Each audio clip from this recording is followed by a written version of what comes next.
Olá, aqui é o professor João Matos em mais uma aula de Mecânica dos Corpos Rígidos. Agora, aula 12. Vamos lá. Bem, vamos falar aqui agora sobre carga distribuída. Tá? Carga distribuída. Então, esse daqui é o tema do nosso encontro de hoje. É muito comum a gente encontrar essa configuração de carga aqui. Ó. Então, você pode ver que são 4 kg por metro. Ou seja, é uma carga distribuída aqui. Isso daqui pode ser um móvel aqui em cima, um piano, uma geladeira, um sofá. Então você não encontra a carga concentrada como nas outras situações, onde você tem aqui, por exemplo, uma pessoa em pé, ou então um objeto muito de comprimento, né, muito pequeno, de tal forma que o seu peso fica todo concentrado em um único ponto. Então até agora a gente resolveu problemas com essa configuração, mas podem surgir problemas com carga distribuída, ou seja, com essa configuração aqui. E como é que a gente resolve esse problema? Bem, a gente resolve esse problema transformando essa configuração de carga continuamente distribuída em uma carga concentrada. E isso é feito de uma maneira simples. Por exemplo, eu tenho 4 kg Newton por metro. Eu tenho 2 metros, ou seja, essa carga está distribuída em 2 metros. Então, no total, eu tenho 8 kN aqui de carga. A situação, o problema todo é onde eu vou aplicar essa carga. Tá? Onde é que está, digamos assim, o eixo, né? A linha de ação dessa carga. A linha de ação dessa carga, tá? Ela vai passar pelo centro de massa, pelo centroide, pelo centro de gravidade. Eu sei que são conceitos diferentes, mas aqui a gente vai considerar a mesma coisa. Tá? Então, a linha de ação dessa única carga que vai substituir toda essa carga aqui continuamente distribuída, ela vai passar pelo centro de massa dessa distribuição aqui. E vai obedecer a mesma orientação que esses vetores aqui oferecem. Então, eu tenho aqui uma linha de ação, e sobre essa linha de ação, eu vou colocar aqui a única carga que vai substituir toda essa carga distribuída. Dessa maneira, eu levo esse problema para a metodologia que a gente já conhece, de trabalhar apenas com cargas concentradas. Isso implica, né, que eu tenho que conhecer onde se encontra o centro de massa, ou centro de gravidade, ou o centroide, de algumas figuras básicas. No retângulo, tá, eu sei que o centroide se encontra nos eixos de simetria. O centroide ele sempre está no eixo de simetria da figura, se a figura apresenta algum. Aqui, o retângulo oferece esse eixo de simetria, ou seja, o que eu tenho acima do eixo de simetria é a mesma coisa que eu tenho abaixo do eixo de simetria. Então, ele oferece esse eixo de simetria horizontal, mas oferece também um eixo de simetria vertical. Se o centroide tem que estar nos dois eixos de simetria, então tem que estar na interseção aqui dos eixos de simetria. Então, para as figuras que oferecem eixo de simetria, está lá na interseção dos eixos de simetria. Mas tem algumas figuras que não oferecem esses eixos de simetria. Então a gente tem que conhecer os centroides. De um triângulo retângulo, por exemplo, eu pego assim, 1/3 da base, 1/3 da altura, e vejo, né, que o centroide se encontra aqui, 1/3 da base, 1/3 da altura, faço aqui essas interseções, aqui se encontra o centroide dessa minha figura, que é um triângulo retângulo. E tem diversas outras figuras, né, que eu posso achar o centroide do ponto de vista analítico, né, eu posso calcular esse centroide, ou então posso consultar numa tabela. Como não é o foco do nosso estudo agora encontrar centroides, sempre que for necessário, a gente procura o centroide de uma figura, de um perfil de carregamento, em uma tabela de centroides. Então, vamos resolver aqui esse problema segundo, né, esse nosso raciocínio. Tá? Então, tem aqui uma viga biapoiada, a gente já sabe que isso daqui é um vínculo de segunda ordem, então ele precisa de duas reações, FAX e FAY. Isso daqui é um vínculo de primeira ordem, ele precisa de uma única reação aqui, FBY. No mais, eu vou substituir todo esse carregamento, tá? Esse carregamento aqui, ele é calculado dessa forma que eu já expliquei, e isso é numericamente igual à área dessa figura. Tá? Essa figura aqui é um retângulo, que possui aqui, ó, a base igual a 2, e esse lado aqui, ele é considerado 4 kN, tá? Então, na verdade, eu tenho um retângulo aqui, ó, cuja altura é 4 e cuja base é 2. Tá meio fora de proporção, né? Mas os valores servem aqui para a gente calcular. Então, calculando a área disso aqui, ó, eu tenho 8 kN. Então, 8 kN é a minha carga. Eu tenho que posicionar essa carga onde? Tenho que posicionar em um eixo que passa pelo centroide. Então, o centroide está aqui. Opa, deixa eu redesenhar esse centroide, que não ficou legal. Então, o centroide se encontra aqui, ó, tá? E o eixo de aplicação dessa força passa pelo centroide. Aqui eu vou colocar uma força de 8 kN, tá? De tal forma que a minha questão, ela fica assim, ó, ela fica reduzida, ela fica simplificada, e isso me remete à metodologia anterior para cálculo de forças de reação em sistemas isostáticos, tá? Então eu começo fazendo o equilíbrio de forças na direção X, tá? Eu vi que eu não tenho, a única força que eu tenho aqui, ó, é essa prevista, então ela tem que ser igual a zero porque não tem nenhuma outra força horizontal, e eu tenho essas forças verticais. Aqui eu não coloquei o sistema referencial, mas estou colocando agora. Então tenho aqui o sistema X, Y, o Z vai aqui para fora da tela, e o sentido de rotação positivo é o sentido anti-horário. Então eu tenho essa força aqui, ó, FAY, que é positiva. Eu tenho essa força aqui para baixo, segundo o sistema referencial, é negativa. Então as duas já aparecem aqui. E eu tenho a última força, FBY, que está para cima, foi arbitrada para cima. Se esse não for o sentido correto, as indicações aparecerão aqui nas equações. Tá? Eu tenho aqui mais FBY, isso tudo tem que ser igual a zero. Esse problema é muito fácil comparativamente àquilo que a gente já resolveu. Então tem aqui, ó, FAY mais FBY igual a 8. Isso daqui é a equação 1. Eu preciso de uma outra equação. Eu vou encontrar isso calculando o momento de todas essas forças em relação a algum ponto. Eu escolhi aqui o ponto A. Então vou calcular todos os momentos dessas forças em relação ao ponto A. Essas forças que passam pelo ponto A, ou suas linhas de ação passam pelo ponto A, não vão provocar momento. Mas essa força aqui, ó, de 8 kN, ela vai provocar momento em relação ao ponto A. E a distância é essa aqui, ó, é uma distância de 4 metros. Então tem 4 que multiplica 8. E a tendência de rotação é... Opa, movimentou aqui. E a tendência de rotação é uma tendência de rotação horária. A tendência de rotação horária aqui para mim, ela é negativa dentro daquele sistema referencial que eu adotei. Por isso que aparece esse sinalzinho aqui, ó. Aí eu vou andando aqui pela barra e encontro mais uma força, que é essa força aqui, ó, FBY. FBY vai provocar um momento em relação a A também. Qual é a distância de FBY até A? A distância é de 6 metros. Então fica 6 que multiplica FBY e a tendência de rotação é anti-horária. Então fica assim, ó, 6 que multiplica FBY. Então, ó, menos 32 mais FBY tem que ser igual a zero. Passo 32 para o outro lado, divido por 6, encontro aqui FBY, que é igual a 5,3 kN. Eu tenho aqui um resultado, que eu vou chamar de 2, que eu vou inserir no resultado 1. Então, no lugar de FBY, coloco 5,3, passo para o outro lado, encontro que FAY é igual a 2,7.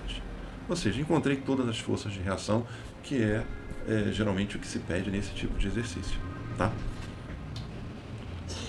Vamos ver aqui um outro exercício.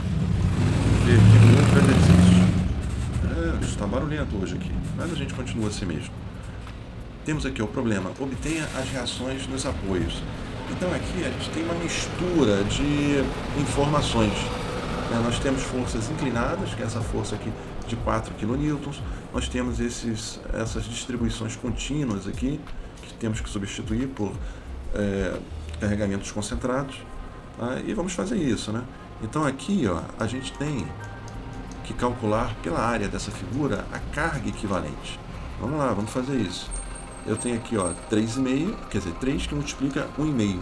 Então, eu tenho uma carga equivalente aqui de 4,5 kN, que eu vou concentrar essa carga aqui, ó. Por quê? Porque eu já vi que a linha de ação tem que passar pelo centroide da figura, que é esse ponto. Então isso daqui é a linha de ação. E essa linha de ação eu vou ter uma força aqui de 4,5 kN. A carga única que substitui toda essa carga distribuída é uma carga de 10 kN. 10 kN. E ela vai passar pelo centroide dessa figura aqui, ó. Tá? Então, uma carga de 10 kN. E essa carga inclinada, eu vou ter que trabalhar com as suas componentes. Eu vou ter que projetar componentes aqui na componente horizontal, e essa componente horizontal é 4 cosseno de 55, vou ter que fazer isso numa máquina, e a componente vertical é 4 seno de 55. Tá? Então, eu vou ter que fazer isso também numa maquininha. Então, antes, né, de aplicar as equações lá, de somatório de forças e momentos, eu tenho que preparar o problema. Eu tenho que deixá-lo mais ou menos assim, ó, com essa cara. Além de prever as forças de reação, que são, digamos assim, uma tarefa comum nesse tipo de problema. Então, tem um vínculo aqui de segunda ordem, eu tenho a simbologia característica desse vínculo, que é esse prisma com articulação, e eu tenho aqui um vínculo de primeira ordem, com esses roletes aqui embaixo. Então, duas forças de reação, uma força de reação. Tá? Tenho aqui as forças que eu utilizei para substituir aquele carregamento contínuo, e tenho aqui as projeções, tá? As projeções dessa minha força aqui inclinada de 4 kN. Agora sim, depois que eu preparo o problema, é que eu posso começar a aplicar os somatórios. Aqui, ó. Somatório das forças na direção X. Então tem aqui, ó, essa força, FAX, que ela é positiva segundo esse meu sistema referencial. Então tem aqui, ó, FAX. Depois eu vou andando aqui pela barra e encontro essa outra força aqui horizontal. Essa força é 4 cosseno de 55. Como ela está voltada aqui para a direita, ó, então ela é positiva também, segundo o sistema referencial. Então 4 cosseno de 55. Tem outra força aqui? Horizontal? Não. Então eu completei. Fazendo as contas aqui, ó, 4 cosseno de 55, eu tenho 2,3. Passo 2,3 para lá, fica FAX menos 2,3 kN. Então eu já vi, né, que eu arbitrei de forma errada essa força aqui, ó, FAX. Preciso apagar ela aqui? Não. Eu coloco na minha resposta a orientação certa da força, que é voltada aqui para a esquerda. Tá? Então lembre-se, né, que a interpretação do sinal negativo nesse tipo de problema é que você arbitrou de forma incorreta a sua força. Tá? E você não precisa se preocupar com isso, porque as equações mostram isso. Daria para ver? Daria, né? Se eu fizesse, digamos assim, um esforço, uma análise preliminar, daria para ver que essa força deveria estar orientada em outro sentido. Aqui, ó, essa componente da força inclinada, ela está empurrando toda a estrutura para a direita. E esse vínculo aqui, ele não permite movimentações horizontais. Então, se essa força está tentando empurrar para a direita, esse vínculo aqui vai responder puxando para a esquerda. Tá? Então, daria para fazer essa análise e daria para começar o problema arbitrando de uma maneira correta o sentido. Mas é desnecessário. E até mesmo porque a gente não consegue fazer isso em todos os problemas. Tá? Então a gente continua, já achamos uma força, vamos fazer agora o somatório das forças verticais. Aqui, ó, FAY, tá? Eu tenho aqui essa força que é positiva, segundo o meu referencial, tem esse 4,5 kN que está para baixo, é negativo. Eu tenho a força de 5 kN que está para baixo, é negativo. Eu tenho essa componente vertical aqui que está para baixo, que é 4 seno de 55, que é negativo. Então, é negativo, né? Tem um sinalzinho aqui na frente. Eu tenho essa força aqui de 10 kN que está para baixo, que é negativo. E eu tenho essa força aqui que está para cima, FBY, que é positivo. Tá? Então, já equacionei tudo, faço os cálculos que eu tenho que fazer. E eu encontro aqui, ó, que o FAY é igual a menos 22,8 mais FBY. Passo menos 22,8 para o outro lado e eu encontro aqui a minha primeira equação. FAY mais FBY é igual a 22,8 kN. É uma equação com duas incógnitas. Eu preciso de uma outra equação. Essa outra equação eu vou obter calculando os momentos, todos os momentos aqui em relação a algum ponto, e igualando esses momentos a zero, porque a barra não pode sofrer rotação. A gente parte da ideia que ela está parada, tanto em relação à translação quanto à rotação. Então, eu vou fazer somatório dos momentos em relação ao ponto A. Bem, todas essas forças que passam pelo ponto A não provocam momento, mas essa forcinha aqui, ó, de 4,5 kN, ela provoca momento. e ela vai tentar criar essa rotação aqui, ó, uma rotação anti-horária nessa barra. Rotações anti-horárias, segundo o meu sistema referencial, são positivas. E eu sei que ela se encontra na metade dessa distância aqui, ó. Porque eu falei, né, que o carregamento único que vai substituir o carregamento contínuo, a sua linha de ação passa pelo centro de massa daquele perfil de carregamento contínuo. Então, isso daqui é 0,75, é metade de 1,5. Então, para simplificar, adotei aqui nos cálculos 0,8. Então, fica 4,5 que multiplica 0,8, que é essa distância aqui, ó. Então, 4,5 que multiplica 0,8, sentido de rotação anti-horário, que é positivo, tá? Então, tá aqui. Continuo andando aqui pela barra, encontrei essa força de 5 kN, a sua linha de ação, ó, ela tem uma distância aqui de 2 metros até o ponto A. Então fica 5 que multiplica 2, e o sentido de rotação aqui é o sentido de rotação horário, que é negativo. Então por isso é que aparece o sinalzinho de menos aqui, ó. Ok? Depois eu venho aqui para essa força inclinada. Bem, a gente sabe que quando não tem aqui a espessura da barra, tá? A gente considera ela muito pequena, desprezível, em relação ao comprimento da vírgula ou da barra. Tá? Então, a gente considera que a linha de ação dessa componente horizontal passa pelo ponto A, porque a espessura da barra ela é desprezível se eu considerar o comprimento da barra. Então, a única força que gera momento aqui é a força vertical, cuja linha de ação eu estou desenhando aqui agora. E a distância, né, da linha de ação até o ponto A é uma distância de 4 metros. Então, essa força aqui, que é igual a 4 seno de 55, eu tenho que multiplicar por 4, tá? E além disso, ela gera esse tipo aqui, ó, de rotação. Esse tipo de rotação é horário, então é negativo. Então, o momento da força está aqui, ó, 4 seno de 55, que é a componente, 4, que é a distância até o ponto de rotação, e o sinalzinho de menos aqui, que indica o sentido de rotação horário. Depois eu tenho aquela força lá de 10 kN, que foi a força que substituiu o carregamento contínuo. Ele está aplicado aqui no meio também, então essa distância aqui é uma distância de 1 metro. Então a distância dessa linha de ação até o ponto de rotação é igual a 2, 2 e 1, ou seja, 10 que multiplica 5, tá? Já está aqui, ó, 10 que multiplica 5. Agora eu tenho que analisar a rotação. A rotação é horária. Nesse sistema referencial, a rotação horária é negativa. Vamos para a última força, finalmente. Esse problema é bem longo, né? Mas eu tenho que varrer toda a barra aqui e calcular todos os momentos de todas as forças. Eu tenho essa força aqui, ó, FBY. Qual é a distância dela até o ponto de rotação? 6 metros. Então fica 6 que multiplica FBY, e o sentido de rotação é anti-horário, que é positivo. Então fica aqui, ó, 6 que multiplica FBY.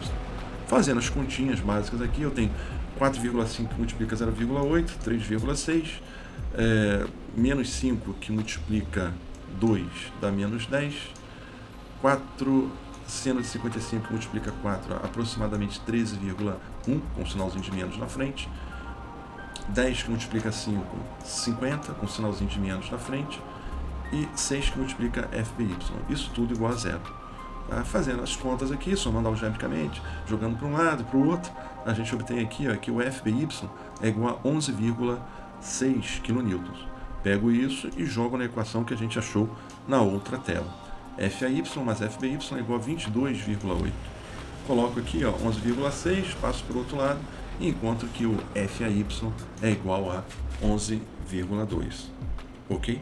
Então, nesse encontro a gente aprendeu a substituir um carregamento contínuo, que é um carregamento muito comum, que afinal de contas a gente coloca sobre as estruturas móveis, pode colocar uma piscina também, que é representado, né, através de um carregamento contínuo. Para resolver esses problemas, a gente substitui esse carregamento contínuo por um carregamento concentrado, utilizando, né, para calcular esse carregamento único concentrado, a área do perfil que representa esse carregamento contínuo. Ok? Então vamos ficar por aqui hoje, nos vemos na próxima aula. Até mais. Tchau.